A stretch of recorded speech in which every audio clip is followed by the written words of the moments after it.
Muchas gracias por la invitación. He ajustado mi presentación y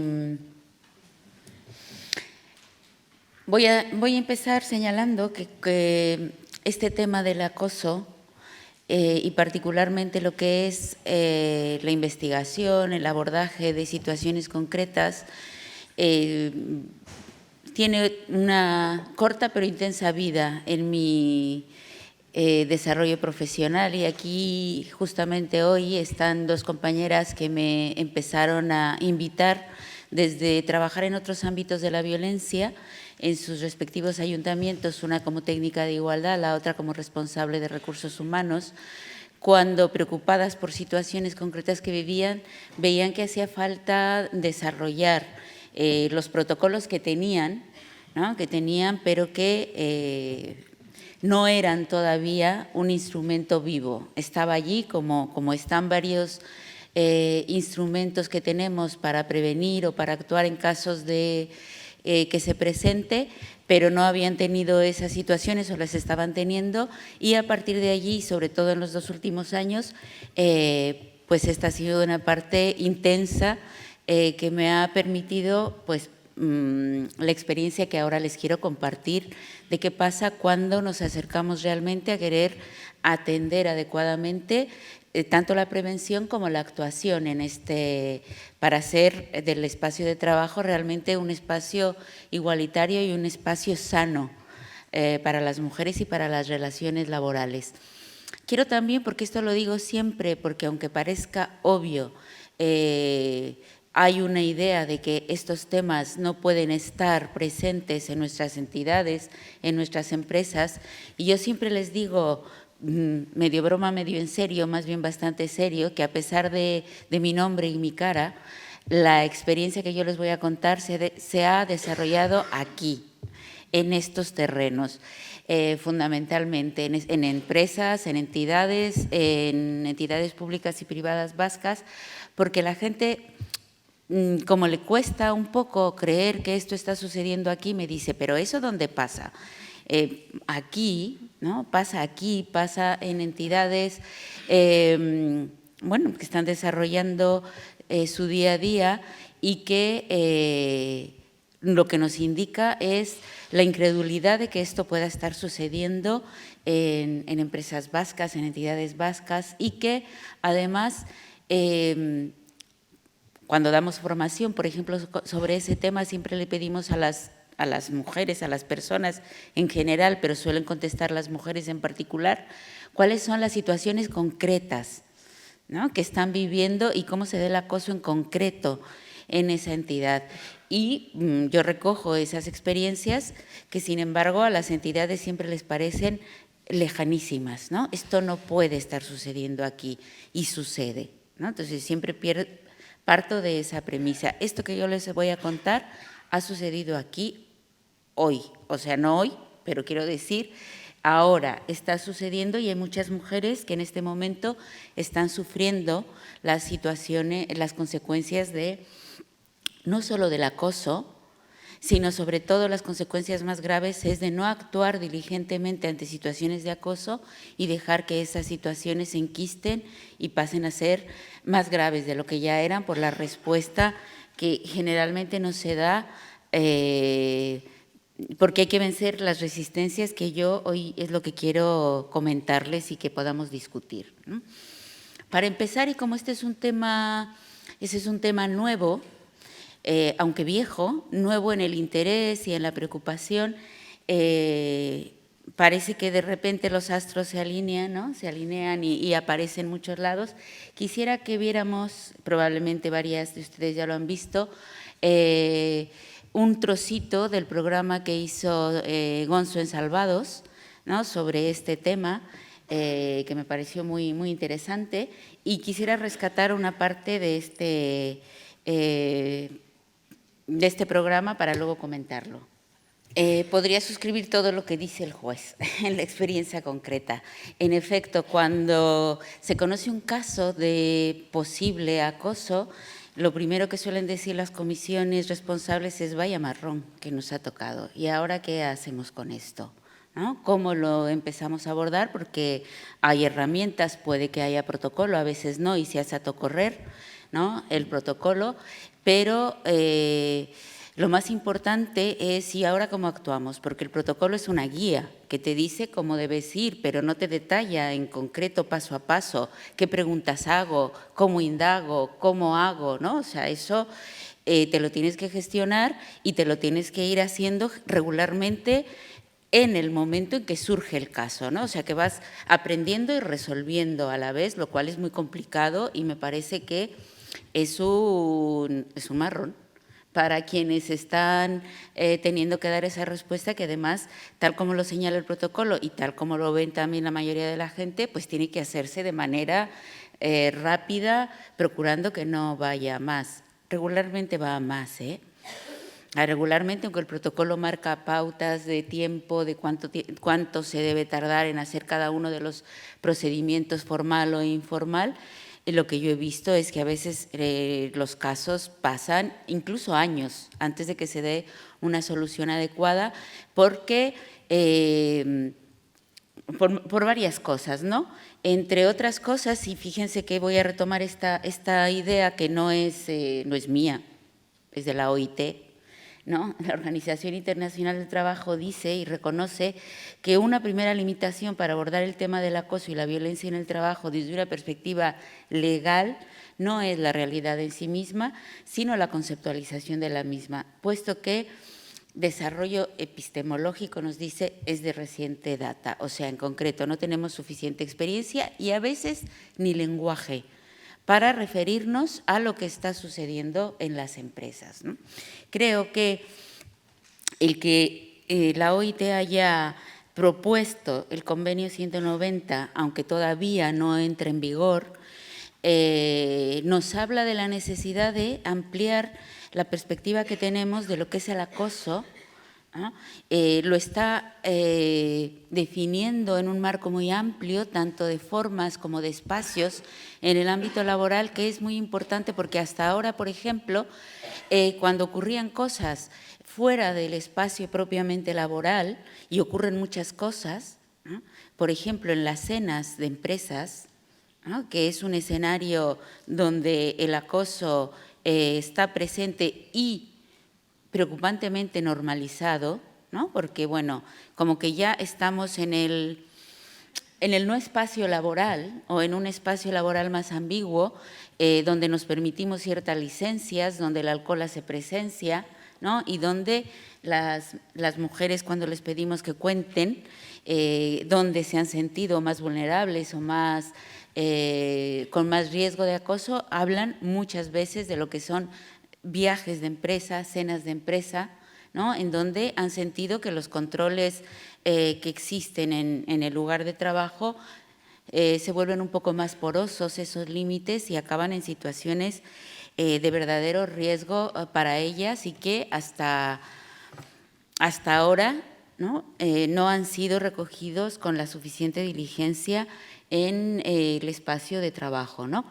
Quiero ponerles un ejemplo porque me pareció muy ilustrativo, que hemos estado trabajando justamente en alguna entidad, y el caso lo ilustro con una fotocopiadora porque fue el escenario, ¿no? del hecho. Aparecen fotografías de carácter pornográfico o mujeres desnudas en la fotocopiadora, no se sabe quién, ¿no? Pero casualmente son las mujeres que encuentran esas imágenes quienes protestan porque les incomodan esas imágenes, ¿no? Pero resulta que quien protesta no son las únicas que han visto, ¿no? Posteriormente, cuando empiezan a indagar, pues se dan cuenta que otras personas, hombres y mujeres, han visto esas fotografías, ¿no? Entonces, ahí empieza el primer debate. ¿Realmente esto es acoso sexual o no es acoso sexual? Porque resulta que no va dirigido a nadie en particular, ¿no? No lleva una frase ni nada, son imágenes que están ahí presentes y entonces tenemos que empezar a adentrarnos en un tema, en una forma de acoso que a veces pasa como muy desapercibido, que todo el mundo dice ya, pero esos calendarios de mujeres desnudas son de otra época. Bueno, puede que los calendarios, aunque no no es del todo otra época, pero esto es, son imágenes o son situaciones de acoso ambiental que están allí y que están generando una situación, un ambiente de trabajo incómodo, sobre todo para las mujeres. Y ahí tenemos un primer debate interesante, ¿no? Si es para las mujeres o es para todo el mundo. Porque el hecho de que hablemos del acoso laboral y que el acoso laboral, de mi punto de vista, mal definido, se haya definido como que pueden sufrir hombres, mujeres, o sea, que no se haya definido sobre la base del sexo de las personas que lo están sufriendo, pues hace que en este tema también se diga, bueno, pero lo sufren tanto hombres como mujeres. Teóricamente puede ser, pero en la realidad sabemos que quien más está sufriendo son las mujeres. Y en este caso de la fotocopiadora, por ejemplo, resulta que lo habían visto hombres y mujeres, pero fueron las mujeres las que pusieron la queja, ¿no? A los hombres les parecía una chorrada, ¿no? Estas cosas pasan. Pues no, estas cosas claro que pasan, pero no deberían pasar, ¿no? E implica la actuación, la activación del protocolo. Bueno, yo creo que implica actuaciones y que se debería actuar en esto, ¿no? Lo que pasa es que aquí empezamos cuando esta situación se da en concreto de que, bueno, ¿y qué hacemos, no? Porque no hay responsable, aunque se podría saber, porque según nos contaron, hay identificadores en las empresas que puedes ver desde quién manda, ¿no? Desde qué ordenador se manda, ya, pero no era un envío, ¿no? Desde el ordenador, era una fotografía que se había fotocopiado y que es más difícil identificar quién la haya hecho, aunque todo el mundo tiene sospechas. Y eso es algo que también me parece que está en el imaginario constantemente, ¿no? No hay seguridad, pero hay sospechas de quién ha podido hacer esto, ¿no? Y entonces ya la investigación o la actuación sobre este tema se empieza a viciar con estas sospechas. Entonces yo creo que una parte importante que suele no aparecer en los protocolos, ¿no? Aparece como definición, pero ¿cómo actuamos ante el acoso ambiental? ¿No? Ante algo que no sabemos quién lo ha hecho, ni necesariamente va dirigido a una persona en concreto, pero está generando un malestar. Y son las mujeres las que regularmente están y quieren que se tomen medidas, ¿no? Y ahí obligan a los responsables, como decía el juez, a los mandos intermedios, que son los que regularmente llegan a este tipo de problemas, cómo actuamos ante el acoso ambiental que no va dirigido. Bueno, yo creo que este es un tema importante que se van a dar y que está presente y que me parece que hay que abordar no solamente desde el protocolo, sino desde la prevención y desde las actuaciones de prevención para crear un clima laboral más adecuado, ¿no? Luego están ya los casos concretos, el acoso que va dirigido a una persona en concreto y que podemos ver con situaciones en concreto. Por ejemplo, acorralamiento en baños, ¿no? Irrumpir en los baños de mujeres cuando es perfectamente obvio que no se puede confundir, que son los de las mujeres, no, o algunos otros nos planteaban, bueno, y ahora tenemos los baños mixtos que tienen en algunas entidades y que también pues parece una medida muy moderna, ¿no? Pero que está generando otro tipo de incomodidades, de problemas, o un caso que es de los que trabajamos más recientemente de acoso directo, una jefatura, un jefe, en concreto un jefe que ya en la primera entrevista, en la primera reunión de trabajo con una subordinada, empieza a hacer chistes y bromas de carácter sexual que a ella le incomodan, ¿no? Imaginémonos ese escenario, ¿no? Hay ahí una diferencia de jerarquía, de edad, una recién llegada a un puesto de trabajo donde no se sabe todavía cómo se mueve y que no se atreve, por tanto, a decir lo que le ha pasado. ¿Por qué? Pues porque no quiere dar la nota. No quiere ser la primera que al primer día esté llegando con alguien y le esté diciendo, oye, esto es normal. El jefe se comporta así con todas o es solo conmigo. Seré yo que no estoy habituada todavía al trabajo y en eso que se pregunta a ella, ¿seré yo, seré el jefe, es normal, no es normal? Pasa tiempo, ¿no? Y no se atreve a decirlo, ¿no? Y no se atreve a decirlo, entre otras cosas, porque hay un ambiente laboral que yo lo llamo como el aquí no. O sea, aquí no nos pasan estas cosas, ¿eh? Aquí no hemos tenido ninguna denuncia, aquí no hemos tenido que activar el protocolo, aquí hemos actuado en tonterías, pero no eran acoso. Aquí estamos muy sensibilizados con el tema, aquí de tener un caso actuaríamos sin ninguna duda. Eso los dice la empresa y además se lo puede creer, ¿eh? Y además yo creo que algunos se lo creen. Pero son explicaciones que nos dejan respirar tranquilamente, pero que no nos dejan actuar. Si tenemos un ambiente laboral del aquí no, ¿cómo se va a animar esa mujer que es su entrada? Cuando pregunta en el café, así como que no quiere la cosa, oye, aquí han tenido, no, aquí no. ¿No? Entonces dice, bueno, soy yo, ¿no? Entonces soy yo la que he entendido mal. Oye, aquí hay bueno, sí hay un protocolo, pero nunca se ha tenido que activar porque aquí no hemos tenido que ver esta situación. Entonces todo eso va haciendo que ella sea la que se sienta extraña, que ella sea la que se siente rara y que ella sea la que crea que el problema es de ella, no de la entidad, ¿no? Y eso es una manera de abordarlo, ¿no? Cuando tenemos estos casos, yo creo que es muy importante ver qué cultura organizacional estamos desarrollando para los temas de acoso, porque es muy fácil que en este tema se encapsule y sea un problema de ella o de él. Ya, es que ella es muy sensible. O es que él, ya sabemos cómo es. Por suerte ya se va a jubilar, ¿no? O estamos esperando que se vaya, porque estas cosas son, me decían en alguna entidad, de hombres del pasado, que tienen otra cultura, no de los actuales. Bueno, ahí ya tendríamos otro tema para debatir, porque yo creo que no se trata, y esa es la mayor dificultad que creo que las entidades tienen que afrontar, ¿eh? No se trata de casos, aunque sea un caso el que se presente para activar el protocolo, lo que tenemos que pensar es qué ha hecho la entidad, qué ha hecho la empresa, qué cultura tiene para abordar estos temas. Porque tiene que ver con esa cultura no solo el hecho de que aparezcan, sino cómo los abordan. Eso es lo que nos habla de la cultura organizacional, y si es una cultura igualitaria y que se preocupa por la salud, la igualdad y la existencia de no violencia, ¿cuáles son sus normas, sus valores, sus creencias, sus símbolos?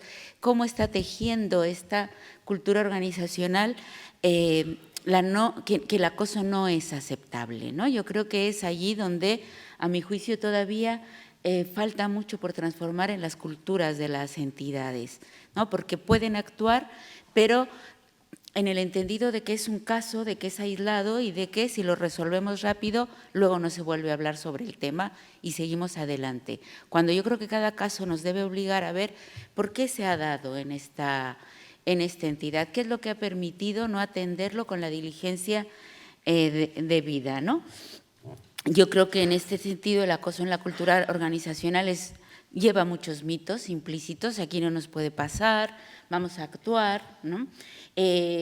Aquí no le pasa a las mujeres porque muy firmes son ellas, ¿no? Se exagera, ¿no? Eso le vamos a llamar acoso, decían en una entidad. A que el jefe le haga bromas le vamos a llamar acoso, ¿no? Y en el taller unánimemente las mujeres decían sí. Y los hombres presentes decían, bueno, ¿no? Entonces, en este tema también vemos claramente cuáles son las diferencias de percepción y de actuación, de indignación incluso, entre mujeres y hombres. Sí, a ese tema le vamos a llamar acoso. Y vamos a actuar porque no es de recibo que ningún jefe pueda hacer bromas de carácter sexual, por muy majo o relajado que sea el ambiente en esa entidad, ¿no? El protocolo existe, los protocolos existen, como hablaba el juez del protocolo ¿no? En su entidad, pues he puesto esto como imagen, pero como símbolo, ¿no? Porque quiero referirme a este protocolo. Ahora, ¿cómo los llevamos adelante? ¿No? De eso quiero referirme porque eso también ha sido lo que me han invitado a que vea cómo podemos actuar cuando el protocolo existe. Yo creo que es una de las cosas más difíciles que las comisiones, sean de recursos humanos, de igualdad, o sea, las comisiones o la asesoría confidencial, una de las cosas más difíciles. ¿Por qué? Porque hay conocimiento de las personas implicadas, ¿eh? O sea, las comisiones actúan sobre personas que conocen, ¿no? Y eso es una dificultad añadida, porque no hay suficiente formación en las comisiones muchas veces, porque se crea un clima de suspicacia, ¿no? Cuando yo he trabajado con algunas entidades, preguntan cosas del tipo de ¿y dónde hacemos las entrevistas? ¿No? Y que me parece una pregunta muy concreta y muy sensata. Les pregunto ¿por qué? Claro, es que si ya ven que vas a reunirte con la comisión o que vas con alguien de igualdad o con alguien de recursos humanos o de prevención de riesgos, ya, ¿a qué va esa? Si tú le llamas a los dos y fichan a la misma hora, dices, ¿a qué van? ¿No? Y ya se empieza a crear un clima de suspicacia en la empresa. Una entidad, recuerdo que decían, pues nosotros tenemos un hotel aquí cerca, igual reservamos un espacio para hacer las entrevistas allí. Y decían otros, no, si vas al hotel y sales al horario laboral ya van a decir a qué vas allí. O sea que hay como mucho temor a que se enteren de a qué va allí, a qué van a reunirse con la comisión. Hay mucho temor a equivocarse, pero sobre todo a equivocarse, lo que yo suelo ver, o lo que discuto con las comisiones, a equivocarse a acusar falsamente a alguien, no a equivocarse no haciendo caso a la denuncia de alguien. Bueno, pero en el caso que el que les decía, de la que llega por primera vez y en la primera cita con su jefe ya empieza a acusar bromas de tipo sexual. Pero igual es que ella, ¿no? Siempre el tema es igual es que ella, igual es que hoy las mujeres estamos muy susceptibles, lo que estamos es más concienciadas, ¿eh? Y menos dispuestas a tolerar situaciones, sobre todo cuando en la empresa nos han dicho que se está haciendo un protocolo contra el acoso.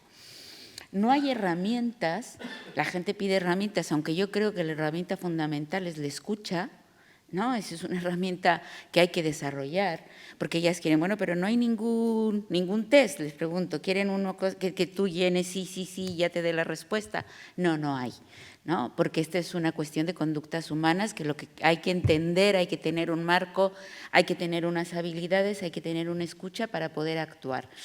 Ya, ¿y cómo calificamos, no? ¿Esto es grave o no es grave? Es lo que la gente quiere saber, ¿no? Esto, ¿cómo lo hacemos, no? Si esto es muy grave, ¿cómo vamos a hacer esto? ¿Qué indicadores hay para medir que si es muy grave o no es muy grave? Bueno, en principio, si la empresa tiene una cultura organizacional donde esto se habla rápidamente, que permite que esta recién entrada, esta empleada recién entrada vaya y haya un lugar donde se acerque y diga, pues igual la intensidad inicial no va a ser tan grave. Pero si tú vas y permites que esto, porque ya se sabe que él es así, y que esto suceda cuando te llegue, puede que vaya a ser muy grave, ¿no? Entonces, ¿qué vas a medir? ¿Lo que pasó, cómo empezó esto o cómo está sucediendo ahora? Desde luego, cómo está sucediendo en la actualidad cuando lo conocen, ¿no? Luego, las comisiones suelen decir también es que no tenemos prueba. El gran problema es la prueba. Bueno, pero si ya sabemos que esto es así, o sea, tenemos años, tenemos investigaciones en otros ámbitos de la violencia, pero también aquí, aunque no actualizadas, ¿no?, de cuál es la incidencia, pero sabemos que precisamente una de las cuestiones del acoso es que se procura que no se dejen pruebas. Aunque yo lo que me he enfrentado es que como hay tal nivel de impunidad, ¿no?, de creer que no se puede actuar, se van dejando pruebas, por el camino. Se van dejando pruebas porque piensas, no vas a actuar. Entonces, se dejan mucho, ahora con los WhatsApp se dejan muchos mensajes, porque se cree que no va a ser nada con ello, ¿no? Entonces, yo he visto WhatsApps, algunas mujeres me los han enseñado, que cuando yo los muestro en algún curso, sin que sepan de dónde es, dicen, no, esto no es posible, te lo estás inventando. No, estoy quitando las señas de identificación de quién puede ser esto, pero el contenido es real, ¿no?, como la vida misma, y te dice, no puede ser. ¿Quién se anima a mandar eso por un WhatsApp? Es una buena pregunta. ¿Quién y por qué se anima a mandar ese tipo de comentarios por un WhatsApp? ¿Quién cree que no le va a pasar nada, ¿no?, por mandar ese tipo de WhatsApp de contenido sexual? Me decía una mujer, me mandaba a deshoras de trabajo su jefe berenjenas, ¿no? El emoticón. Y alguien preguntaba, ¿y eso por qué? ¿Qué es eso? ¿No? Bueno, quienes están en WhatsApp saben qué es eso, ¿no? Y la intencionalidad que puede tener mandarte a deshoras de la noche los emoticonos de berenjenas o de otras formas fálicas, ¿no? Entonces decían, sí, ya, claro, ya caigo, ¿no? ¿Qué tiene que ver con las berenjenas u otras formas de los que tienen los emoticonos, ¿no? Porque son lenguajes que quien se mueven en este terreno empiezan a darles este significado. Y también hay temor a sancionar excesivamente, que he puesto excesivamente entre comillas, porque ¿qué es la sanción excesiva? En un caso de acoso muy grave, que reconocía a todo mundo de la comisión que era muy grave, sin embargo no estaban de acuerdo en el despido, porque igual era excesivo. Podían, en esa empresa privada podían despedir. Claro, porque, y aquí vuelvo con lo primero, hay conocimiento de las personas implicadas, ¿no? Pienso en su familia, pienso en sus hijos, ¿no? ¿Cómo va a ser eso? Igual si le damos otra oportunidad. Y esto es algo que no lo puse en la diapositiva, pero con lo que me encuentro, que decía, le damos otra oportunidad, o que te dicen, ¿cuándo debo actuar? ¿Debo esperar a que pase otra cosa, otro hecho? Dice, si esto lo cambiáramos a otro esquema o a otro sistema de atención, si yo voy a mi médica y le digo, oye, me pasa esto y estoy sintiendo estos síntomas, y me dijese, vamos a esperar a que te vuelva a pasar, y no actúa nada, me dice, bueno, vamos a esperar a ver si tienes otro espasmo u otra cosa, ¿no? O sea, como que no nos cabría en la cabeza. ¿Por qué si nos cabe en la cabeza pensar, igual no actúa ahora, ¿no? Y era una pregunta real que hacía una persona de una entidad, ¿no? Me ha contado que 2 veces ha tenido este hecho, una situación de acoso, una conducta de acoso, pero igual, ¿qué les parece? Espero a que haya una tercera. Y dudaba la gente, ¿no? Y decía, pues no, me parece que no hay que esperar una tercera porque cada una de las veces se va incrementando. Pero claro, labor difícil que tienen, las comisiones, las asesorías, cuando tienen todo esto y les da mucho miedo intervenir y equivocarse. Nos vamos a equivocar si no actuamos, Vamos a dejar a las víctimas sin atención si no actuamos. Y eso creo que debe ser una preocupación. No tanto si vamos a sancionar excesivamente, si no vamos a atender a las víctimas, ¿no? Y creo que además de las sanciones, los que hay que ver es cómo atendemos a las víctimas, cómo reparamos a las víctimas, cómo damos respuesta a las víctimas y cómo creamos un clima en donde vayamos disminuyendo la impunidad de quienes están agrediendo. Quería centrarme en esto, con esto voy a terminar, ¿no? Porque yo creo que hay que tener claro que las víctimas a veces no se consideran así porque creemos que cuando vamos al trabajo tenemos toda la capacidad, y la tenemos, de salir adelante de nuestros líos o de nuestros problemas, pero el problema es que no son nuestros.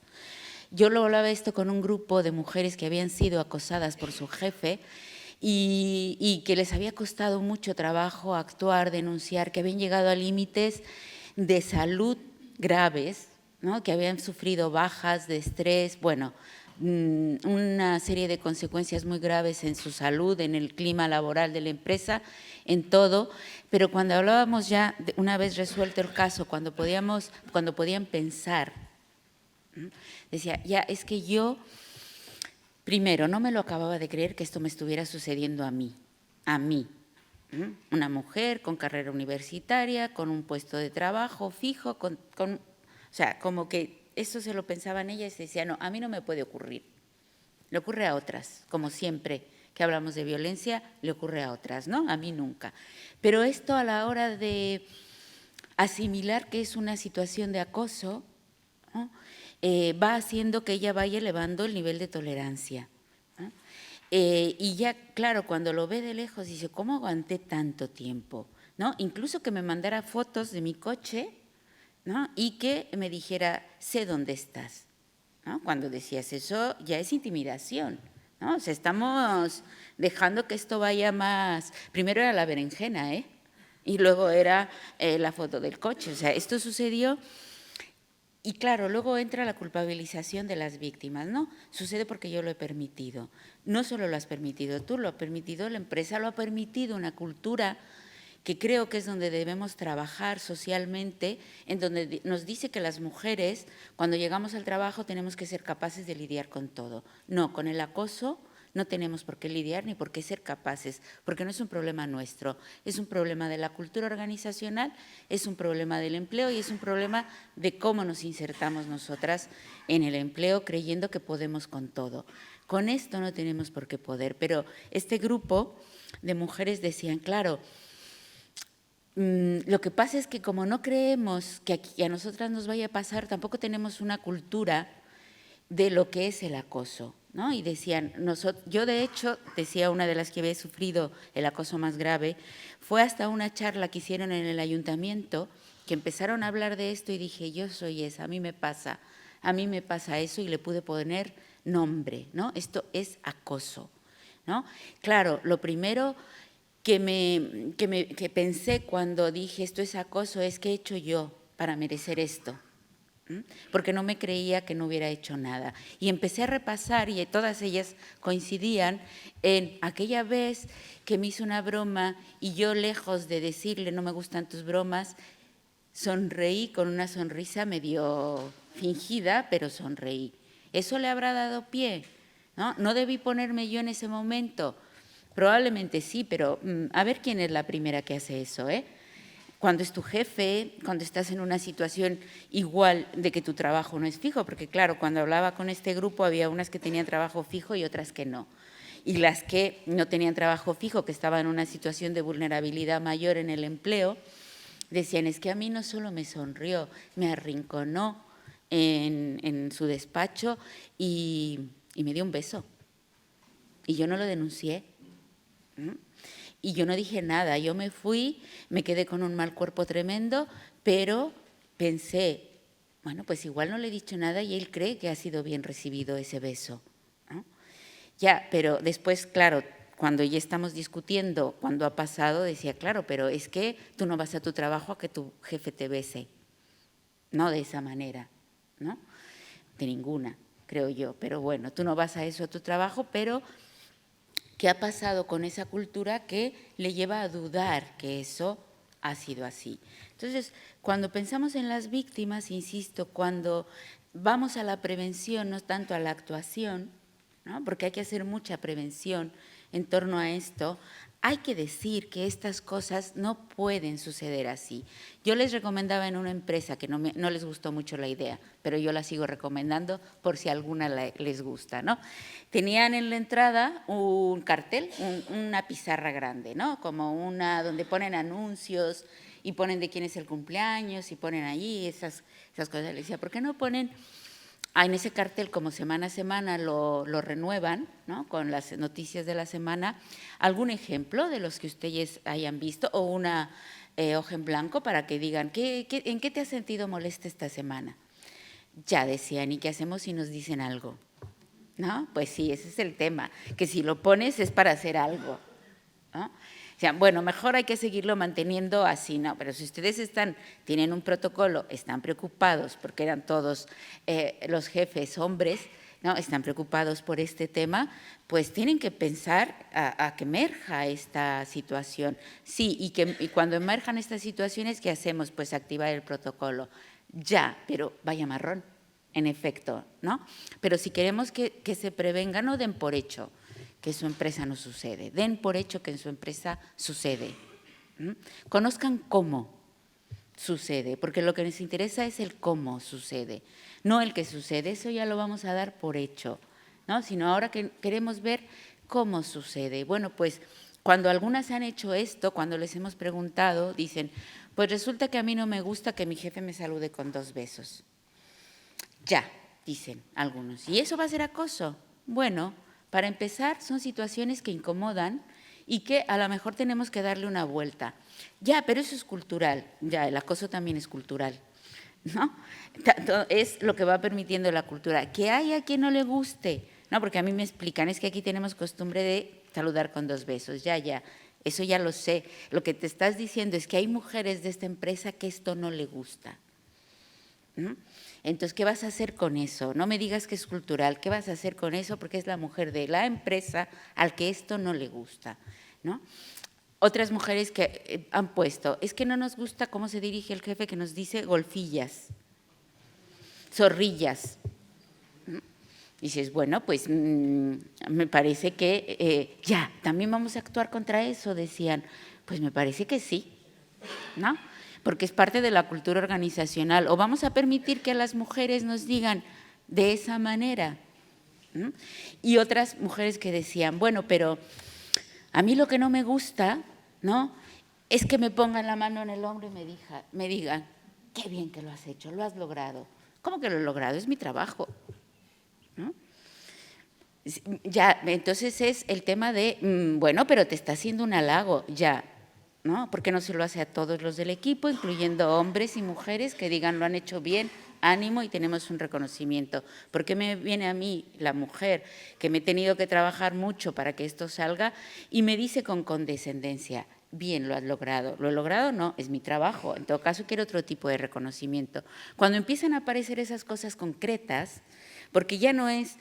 Claro, cuando pensamos en el acoso, que aquí no sucede, ¿no?, estamos pensando igual en la violación, la agresión, el maltrato, el golpe, el exhibicionismo, que son las formas en que hemos definido y están ahí en la OIT cuando te da ejemplos, ¿no? Pero cada cultura organizacional y cada empresa tiene que saber qué es lo que incomoda a las mujeres. No le llamen acoso de entrada si no quieren, porque como tenemos este imaginario, no lo vamos a poner.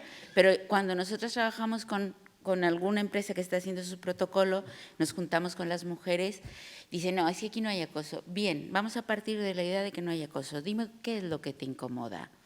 Y empiezan a aparecer situaciones que te incomodan, que luego entre todas dicen, eso podría parecerse al acoso. Es que eso es el acoso, ¿no? Lo que pasa es que toma formas particulares que tienen que ver con la cultura organizacional, ¿no? Entonces, si te molesta, lo que tenemos que hacer es que haya posibilidades de que emerjan y de que se discutan, ¿no? No todo tiene que ser, porque la preocupación de algunos, sobre todo es decir, sobre todo los hombres que tienen que activar esto, es, claro, pero ya vamos a activar el protocolo. Bueno, puede ser, pero también pueden activar otras medidas de prevención antes de llegar a la parte sancionadora y de reparación de lo que molesta, ¿no? Porque el protocolo hay una parte que es más sancionadora, ¿no?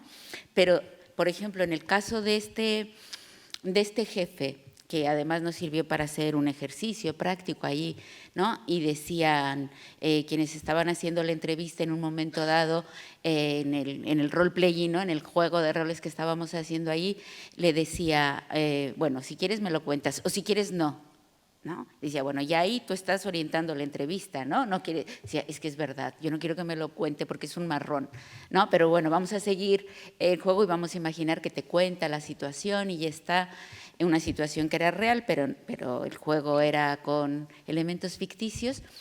Y decía, bueno, yo por todo lo que me ha contado sí creo que hay que activar el protocolo. Y entonces alguien de ahí decía, ¿y no vamos a entrevistar al jefe? Porque claro, ¿cómo vas a activar el protocolo sin oír la otra parte, ¿no? Y ahí se daba un debate que era muy interesante, ¿no? Porque las mujeres que estaban allí decían, yo le creo, y no necesito ver al jefe para activar el protocolo. ¿Por qué? Porque ya sé lo que me va a decir el jefe. No es cierto.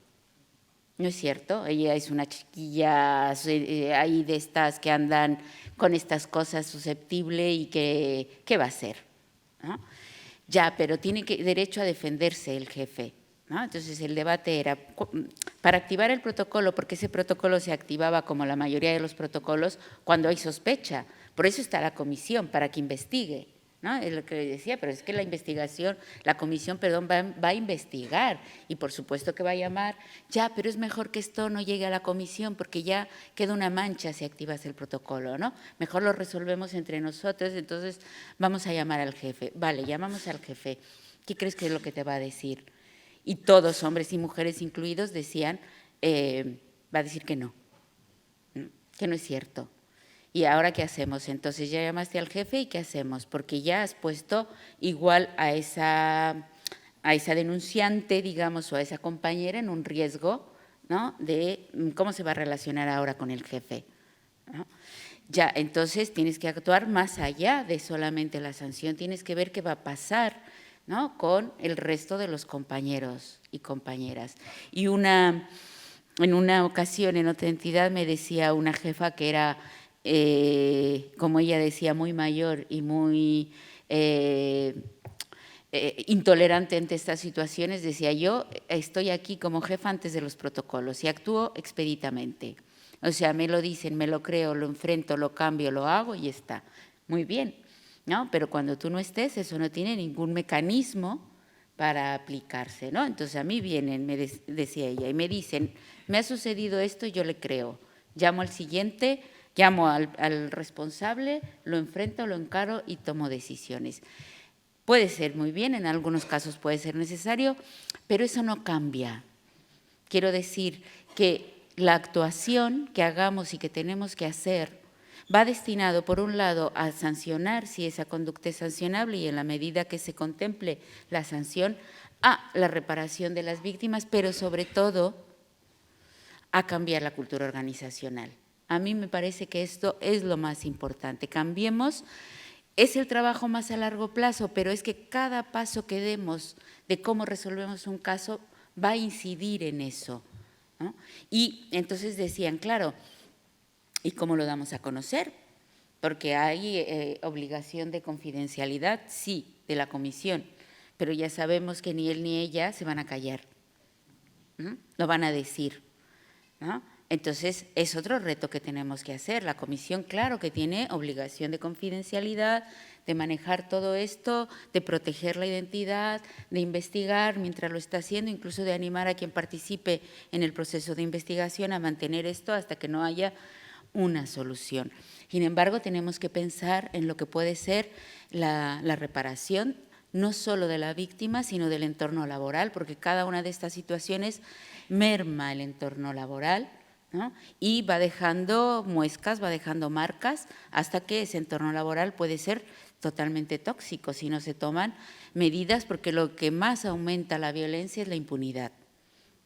Cuando tú sabes, has dicho algo, has activado un protocolo, has ido a unas charlas, has hecho todo, te ha dicho la empresa que hay un programa de prevención, luego lo activas y no pasa nada, empieza el descrédito, y eso ya lo sabemos por otras formas de violencia que han dicho denuncia, denuncia, denuncia, y luego no se hace nada con la denuncia, ¿no?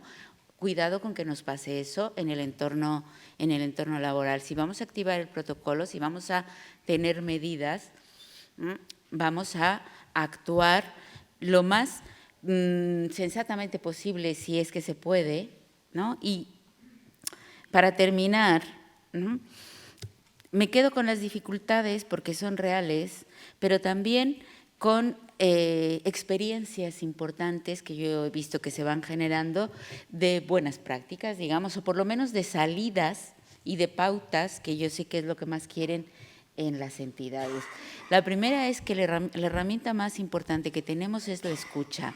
Escuchar lo que está pasando en nuestra empresa, el latido de lo que pasa, qué es lo que les molesta a las entidades, a las mujeres de esa entidad.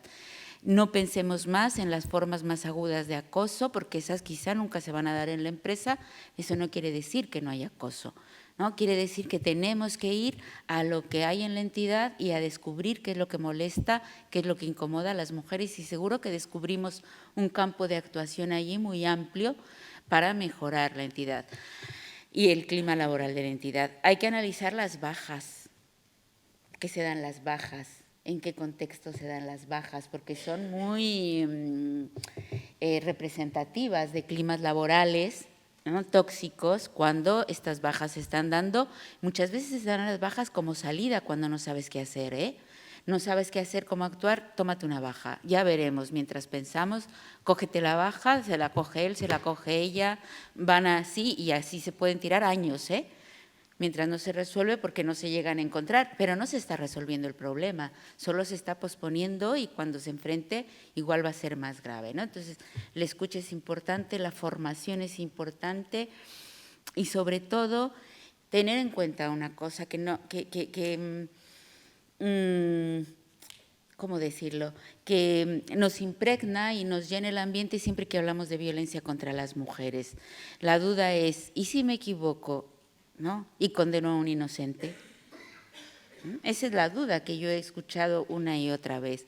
Yo estoy segura que con sensibilidad, formación, asistencia, preguntar, hacer, nos vamos a equivocar menos. Pero si no hacemos nada de eso, nos vamos a equivocar mucho, dejando a muchas mujeres que están sufriendo cantidad, que están sufriendo en el desempeño de su trabajo, que están sufriendo en su salud, que están sufriendo en lo que esto impacta en su familia y que al final están sufriendo en cómo concebimos la igualdad en el trabajo entre hombres y mujeres. Entonces yo creo que la pauta más importante es: no tengamos miedo a equivocarnos, tengamos más miedo a dejar esto en la impunidad y en el silencio. Luego hay formas concretas, casos concretos. La mayoría de las comisiones o agentes confidenciales, cuando quieren actuar, actúan bien. Quien no actúa bien es la entidad y las jefaturas, que eso es otra cosa, ¿no? Porque las comisiones investigan, tienen herramientas, están muy implicadas. Ya cuando proponen sanciones a quienes deben decidir es cuando tenemos otro problema, ¿no? Pero yo creo que en ese sentido las pautas es no dar nada por bueno, no escuchar, ¿no? Pensar que aquí no pasa, sino entender qué es lo que pasa y tratar de entender cuál es la cultura organizacional de mi empresa que hace que esto pasa. Bueno, muchas gracias.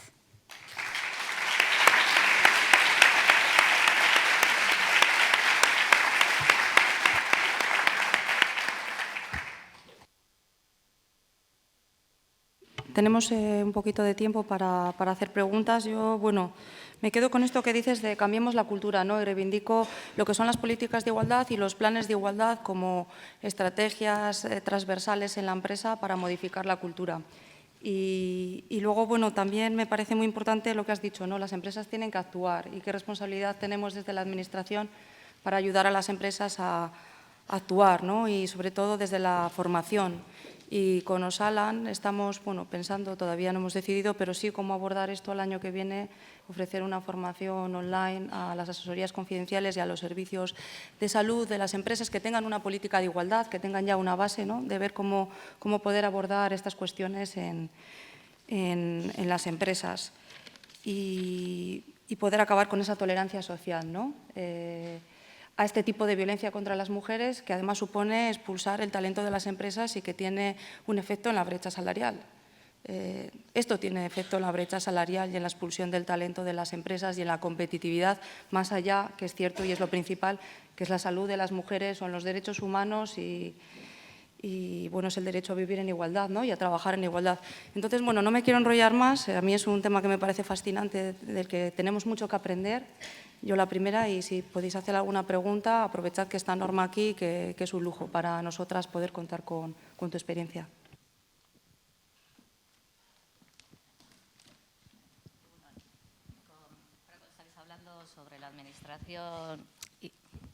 Ahora que estáis hablando sobre la Administración, la obligación que tiene la Administración para que esto se lleve a cabo, mi pregunta es: ¿qué se hace cuando la Administración misma es la que está incumpliendo todo en sus propias empresas potentes? Son las que no sacan adelante si se juegan durante años para no sacar planes o carecen de protocolos de acoso sexual y los disimulan con otro tipo de protocolos de resolución de conflictos, en que cuando ya la acción sindical se alarga años y años y el conflicto se sigue alargando por motivaciones políticas y de paso pues vamos dando pautas como diciendo que la Administración está haciendo esto, la Administración obliga a empresas privadas, la Administración va a sancionar, pero es la Administración misma la que está enredándose en sí y no sale de ese enrollamiento, aparte de ser la Administración pública, que tiene que dar ejemplo para ser el ejemplo básico y en donde los cimientos en los cuales se debe implantar a otras empresas privadas, porque tú eres la Administración pública y tú das un ejemplo cómo tratas a tus mujeres, a cómo tratas el acoso sexual y cómo estás tratando el tema de género, porque aparte tienes en sí que eres el espejo para la sociedad, no solamente para otras empresas, sino para la sociedad. ¿Qué hacemos ante eso? ¿Qué pautas se podrían dar? Eskerrik asko.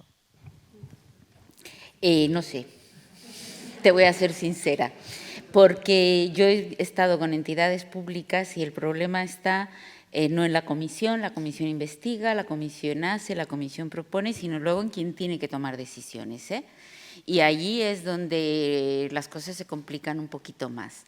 Lo que yo he visto en algunas, o me decían más bien, ¿no? Quienes habían llevado esta investigación, habían visto que el caso era claramente de acoso, no podían, ya habían llevado, decía, esto es una cuestión de decisión política, nosotras ya hemos hecho todo lo que hemos podido y como no dimos respuesta, la administración no dio respuesta, ¿qué hicieron las víctimas? Porque en este caso también eran varias, judicializar, ¿no? Es la única herramienta que les queda. Entonces van, ponen una denuncia en el juzgado, se hace un escándalo interesante, ¿no?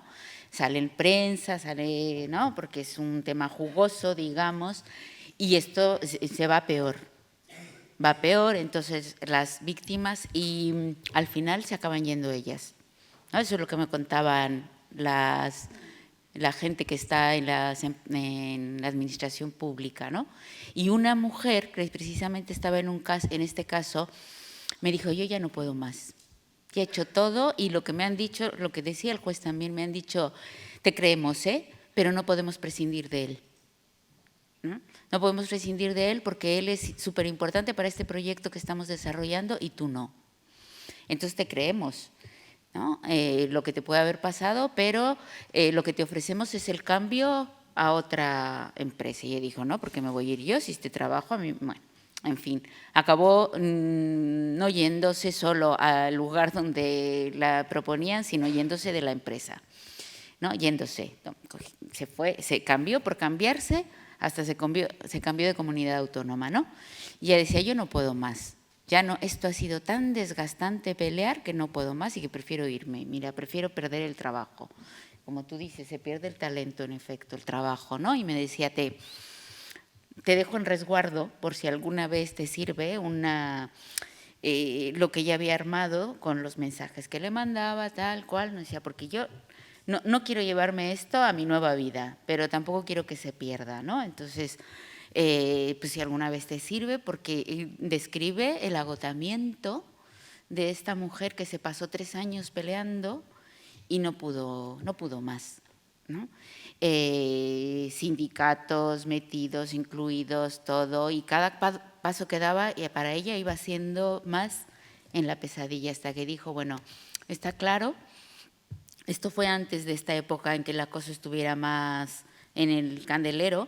Decía, está claro que cuando una se mete de Juana de Arco, luego queda un poco, y no se puede sola, ¿no? Y yo ya he comprobado que es primero mi salud mental, mi salud física, antes que dejar la huella para que esto cambie algún día. Pero si alguna vez te sirve esto, pues yo te dejo el testimonio. El testimonio es realmente desgarrador de todo lo que le pasó y de todo lo que fue actuando esta mujer, que hoy en efecto ya no está en la administración, ya está en otra parte, se fue porque era lo único que para ella le reparaba, ¿no? Y es por eso que te digo, no sé, porque lo único que en este caso pudimos hacer fue acompañarla y validar su decisión, porque en efecto no queremos heroínas, no queremos ser valientes, ¿no?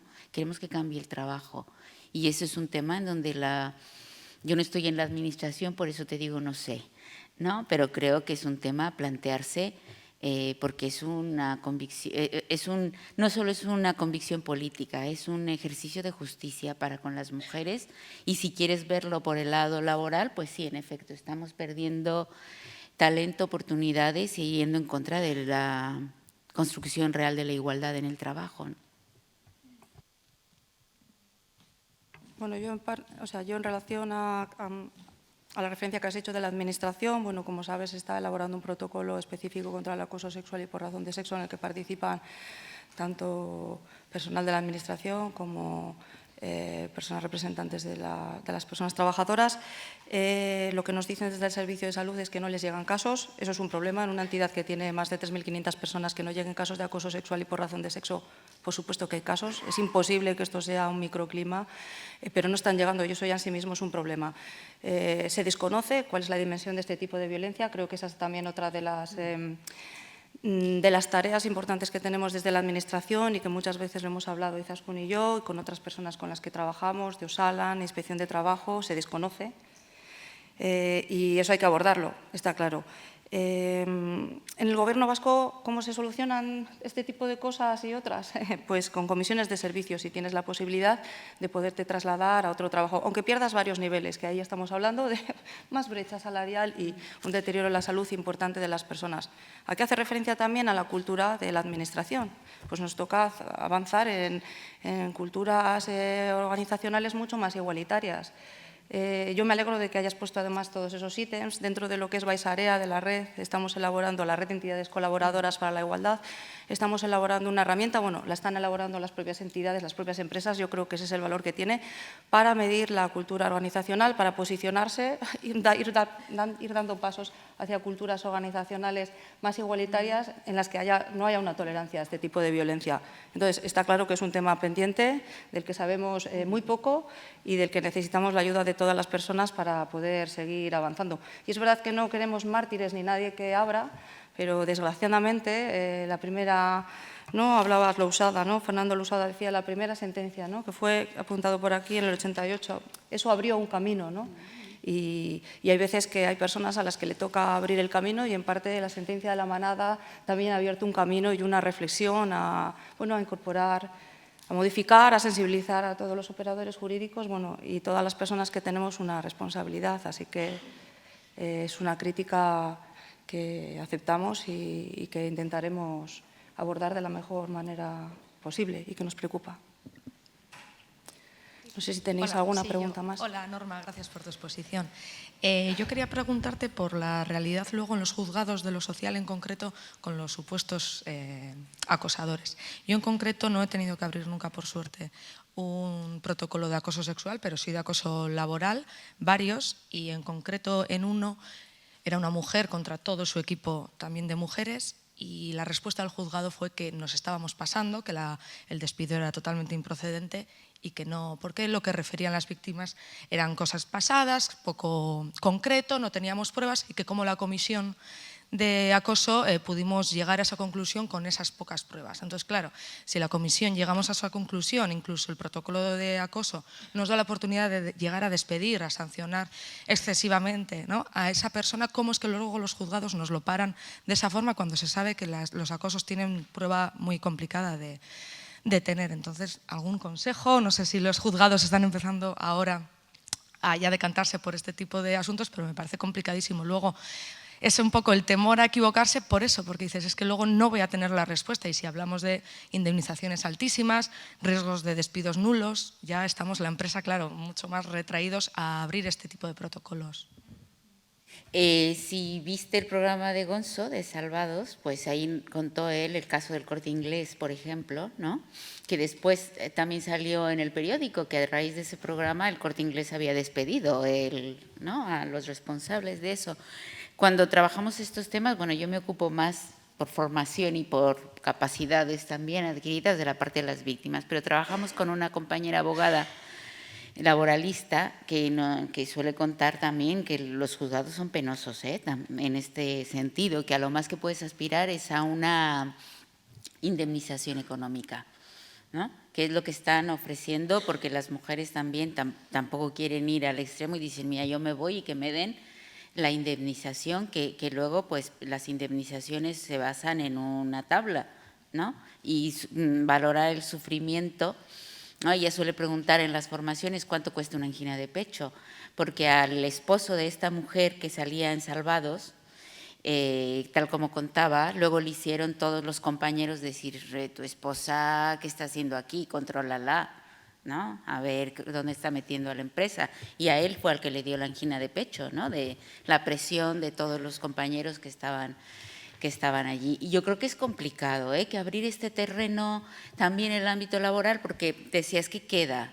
Cuando las mujeres se ven que en la empresa no hay, se van a judicializar el caso. Y la justicia tampoco es que esté muy por la labor de sentar precedentes, y ahí nos tocará seguir peleando en estos casos, ¿no? Yo creo que desde luego ya hay un clima mucho más anuente No digo que favorable, solo digo anuente, no me atrevo a decir que hace 40 años. Digo, por decir algo, porque yo participé en México en la primera ley que se hizo en la primera ley en el país, sobre acoso, y nos costó mucho convencer a su señoría sobre la ley y la derogaron al año siguiente porque no había casos, ¿no?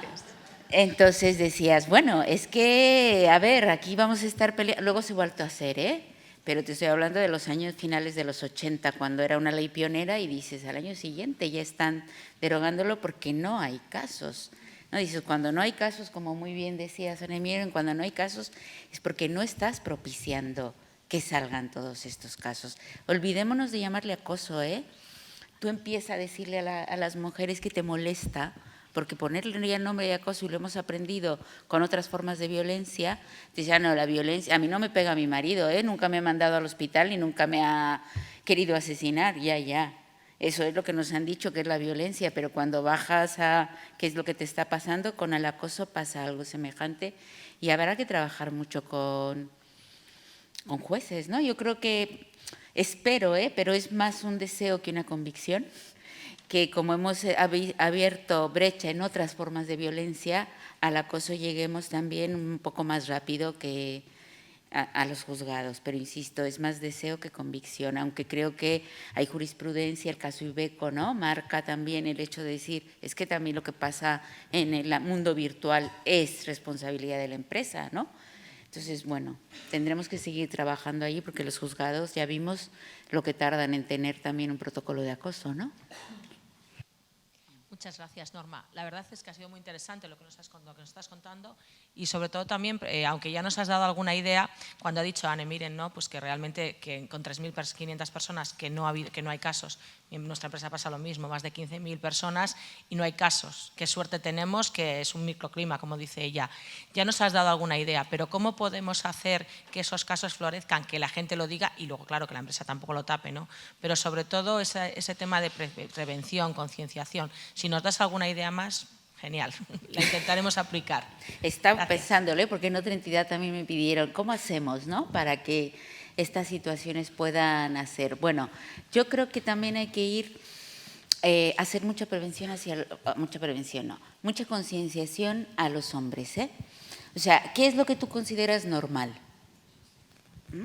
Ponles ejemplos concretos, porque yo lo que creo que hay que trabajar es con ejemplos concretos. ¿Qué pasa en tu empresa? ¿No? Porque lo que pasa en una empresa de microclima súper majo, ¿no? Puede que no pase en otra. Entonces yo creo que tenemos que ir aterrizando a qué pasa aquí con tu empresa. ¿Qué es lo que consideras normal, no? Yo es lo que suelo hacer a veces en algunos cursos. Cojo ejemplos concretos de otras empresas y digo, ¿esto pasa en tu empresa? Sí, no, ¿cómo lo consideras? ¿Normal? ¿Cómo lo puntuarías? ¿No? Un poco de trabajo, de investigación, digamos, no universitaria, sino en la práctica.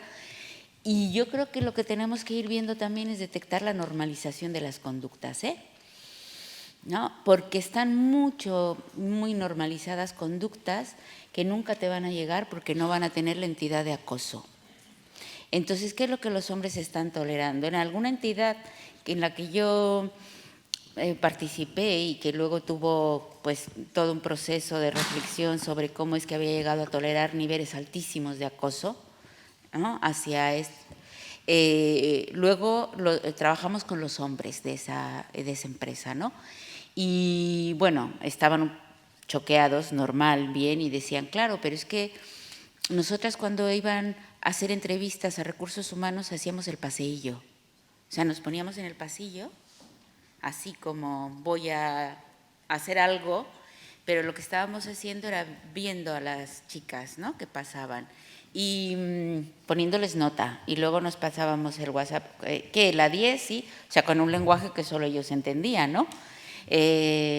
Y cuando yo he contado este ejemplo, varias más me han dicho, el paseillo también está en mi entidad, ¿no?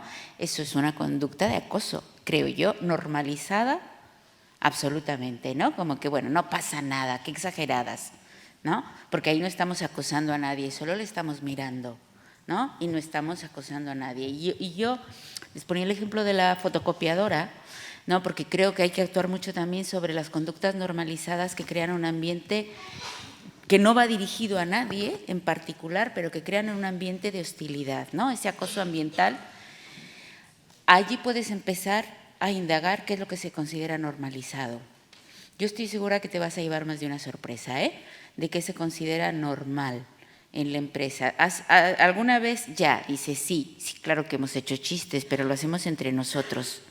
No se lo hacemos nunca a una mujer, no nos atrevemos ya. ¿Y qué pasa con esos chistes en la empresa? Hace muchos años, cuando yo era joven iba a decir, pero cuando yo viví en México empezamos a trabajar lo que era la cultura organizacional de manos de una entidad holandesa que llevaban muchísimo tiempo trabajando con ellos, ¿no? Y nos enseñaron o nos compartieron lo que era la cultura organizacional y lo que teníamos que buscar, ¿no? Y entonces nos decían, busquen los baños. Los baños son un ejemplo de cultura organizacional, cómo están, dónde están, cómo se hacen, cómo se llega, los símbolos, cuáles son los símbolos de esta empresa, los homenajes, la historia, quiénes son los… No, esto no te digo nada, luego hay una publicación que han hecho y que tiene muchos años, ya está desclasificada, pero que hicieron esta organización holandesa para medir cultura organizacional y cómo podías hacer tú un diagnóstico de la cultura organizacional por sexo, ¿no? O sea, ya no te vayas solo a la brecha salarial, vete a lo que es cultura organizacional, que es lo intangible, pero que funciona, ¿no? ¿Cómo se hacen las celebraciones, ¿no? ¿Qué se celebra? O sea, todo eso, haz un diagnóstico de la cultura y te vas a encontrar allí cosas que se han normalizado y que son acoso. Si la ves desde esta perspectiva, las vas a encontrar, ¿no? Entonces, bueno, pues es cosa de rescatar o de hacer, de actualizar, porque te estoy hablando de este manual de los años 80, ¿no? Lo que han hecho también en otros países cuando se han metido a indagar la cultura organizacional y cómo el sexismo, el acoso se normalizan tanto que nunca vas a activar el protocolo, porque nunca va a haber una violación. ¿No? Pero es que no va a haber eso, pero va a haber otras muchas cosas y como siempre, para protegernos nos vamos a lo más alto, ¿no? A lo más grave, pero lo otro, lo cotidiano, es lo que va mellando en oportunidades y en hacer un clima igualitario de trabajo, ¿no? Entonces yo creo que hay que rescatar para ver cómo hacer diagnósticos de la cultura organizacional, ¿no? Bueno, pues yo sé que es un tema súper interesante. Norma va a estar Ane, con nosotras. Tenía una pregunta. Una más, sí, muy rápida porque… Es muy corta. Voy a dejarla en una. Hola, Ane. ¿Cómo ves tú que en algunas empresas y también administraciones públicas, para intentar evitar llamar al acoso sexual o por razón de sexo acoso, se nos proponga caminar hacia protocolos de comportamientos inadecuados, en lugar de llamar a las cosas por su nombre? Pues lo veo mal. Yo digo que hay que hacer diagnósticos sobre comportamientos inadecuados, pero eso no quiere decir que no le llames acoso. Digo que como estrategia, ¿no? En muchas ocasiones tienes que decirle a las mujeres qué te molesta, qué consideras inadecuado, porque si hablas de acoso se van a ir a los extremos, pero es una estrategia para que emerja, no para que le llames así, ¿no? Hay muchas maneras de escaquearnos del acoso, ¿no? Dices, no, este no es un acosador, es un baboso. ¿Perdón? ¿No? ¿Dónde está la categoría baboso? Pero te lo dicen, ¿no? Te lo dicen con toda tranquilidad, ¿no? Ya sabemos que es así, ¿no? Entonces, también, ¿dónde está la categoría es así? ¿No? Porque ya se eleva a categoría, ¿no? Ya sabemos que son estrategias para no nombrar acoso, ¿no? Entonces yo creo que los comportamientos inadecuados está bien para ver qué es lo inadecuado, pero luego hay que ponerle a eso acoso porque eso es lo que es el acoso, ¿no?